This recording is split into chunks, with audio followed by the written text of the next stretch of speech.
India's External Affairs Minister, has split from his Quad counterparts over the threat of a Russian invasion in Ukraine, declaring that he wants the group to focus on cooperation and collaboration rather than confrontation. Key points. U.S. Secretary of State Antony Blinken called Russia's military threats a challenge to the rules-based order. U.S. Secretary of State Antony Blinken called Russia's military threats a challenge to the rules-based order. India's External Affairs Minister Subrahmanyam Jashankar refused to be drawn into the conflict.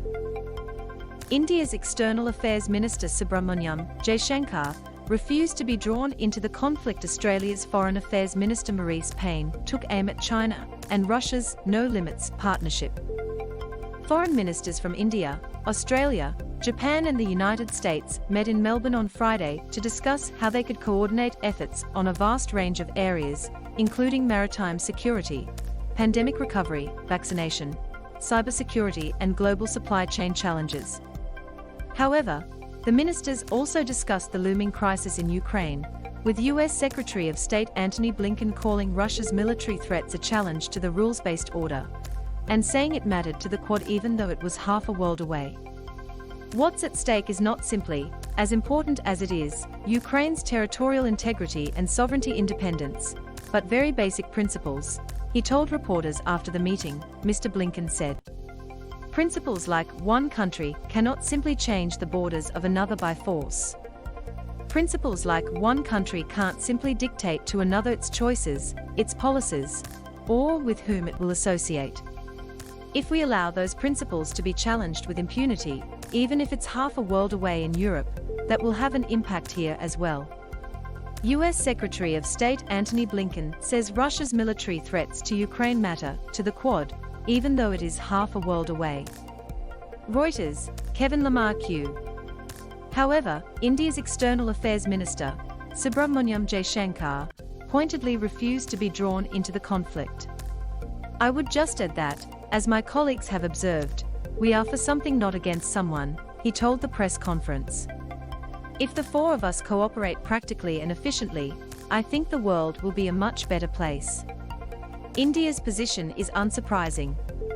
It retains a strong relationship with Russia, which provided vital support to India during the Cold War.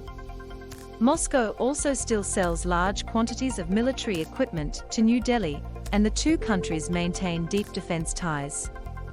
During a recent Security Council debate over Russia's aggression, India called for peaceful dialogue and declined to criticize Moscow, simply reiterating that the legitimate security interests of all countries should be recognized.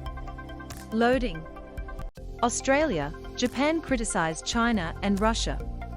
Dr. Jashankar's tone on Russia was also strikingly different to that taken by Australia's Foreign Minister, Marise Payne, and her Japanese counterpart, Yoshimasa Hayashi.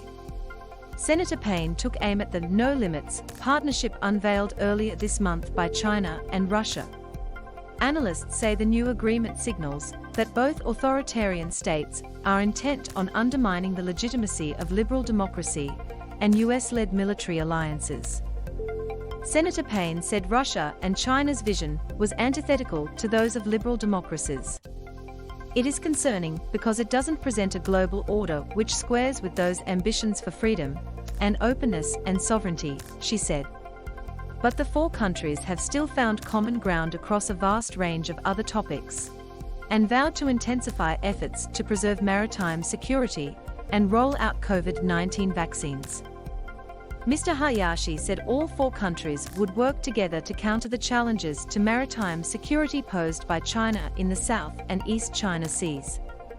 Their Quad countries also declared their opposition to coercion, in a clear reference to Beijing's campaign of economic punishment against Australia.